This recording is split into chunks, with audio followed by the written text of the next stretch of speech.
SDR news TV ప్రేక్షకులకు నమస్కారం. వార్తలు చదువుతుంది మీ ప్రసన్నారాం. ప్రైవేటు పాఠశాలలు అధిక ఫీజులు వసూలు చేస్తే కఠిన చర్యలు తప్పవని డిప్యూటీ డిఈ ఎం శ్రీనివాసరెడ్డి హెచ్చరించారు. పొదిలి మండల విద్యాశాఖ కార్యాలయంలో ప్రైవేట్ పాఠశాలల ప్రతినిధులతో నిర్వహించిన సమావేశంలో ఆయన మాట్లాడారు. ఏ ప్రైవేట్ పాఠశాల కూడా టెక్స్ట్ బుక్స్ అమ్మకూడదని, పుస్తకాల పేరుతో అధిక దోపిడీకి పాల్పడితే సహించబోమని స్పష్టం చేశారు. ఈ సందర్భంగా ఆయన మాట్లాడుతూ, ప్రైవేట్ పాఠశాలలో అధిక ఫీజులు వసూలు చేస్తున్నారని ఆరోపణలు వస్తున్నాయి. అలాగే టెక్స్ట్ బుక్స్ అమ్ముతారన్నారనే ఆరోపణల నేపథ్యంలో ఈరోజు మండల విద్యాశాఖ కార్యాలయంలో ప్రైవేట్ స్కూల్స్ కరస్పాండెంట్స్ హెడ్ మాస్టర్లకు మీటింగు ఇప్పుడే నిర్వహించడం జరిగింది. వారందరికీ కూడా ప్రభుత్వ నిబంధనలను వివరించి చెప్పడం జరిగింది. టెక్స్ట్ బుక్స్ ఎవరు కూడా ప్రైవేట్ పాఠశాలల ఆవరణలో నిల్వ ఉంచకూడదు, అలాగే వాళ్ళు అమ్మకం జరపకూడదు.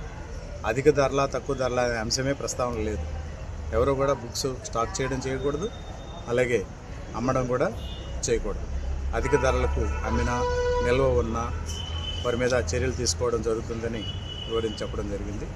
అలా ఏమన్నా ఉన్నట్టయితే వాటి మీద తప్పకుండా చర్యలు తీసుకుంటాం.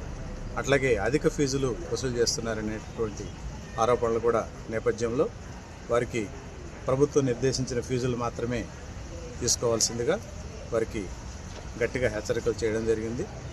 అధిక ఫీజులు వసూలు చేయకూడదు, అలాగే ప్రతి పాఠశాల ముందు ఫీజు బోర్డు ఏర్పాటు చేయాల్సిందిగా చెప్పడం జరిగింది. ఆ ఫీజు బోర్డు ఏర్పాటు చేసిన ఫీజు బోర్డులో 1వ తరగతికి ఎంత వసూలు చేయాలా, 2కి ఎంత, 3, 4, 5, 6, 7, 8, 9, 10 క్లాసుల దాకా ఏ క్లాస్కి ఎంత ఫీజు ప్రభుత్వం నిర్దేశించిన ఫీజు ఉందో అందులో ఉంటుంది. ఆ ఫీజులు మాత్రమే వారు తీసుకోవాల్సిందిగా వారికి గట్టిగా హెచ్చరించడం జరిగింది. అధిక ఫీజులు వసూలు చేసినట్లయితే ఆ పాఠశాల మీద చర్యలు తీసుకోవడం జరుగుతుంది. అలాగే అన్ని రకాల ఫైర్ కానీ, శానిటేషన్ కానీ, సౌండ్నెస్ కానీ ఇటువంటి అనుమతులన్నీ కూడా అప్డేట్ చేసుకోమని, బస్సులు లైసెన్సులు, బ్రేకింగ్ ఇవన్నీ కూడా అప్డేట్లో ఉన్నాయా లేదా వాటి నుంచి సమాచారం తీసుకోవడం జరిగింది.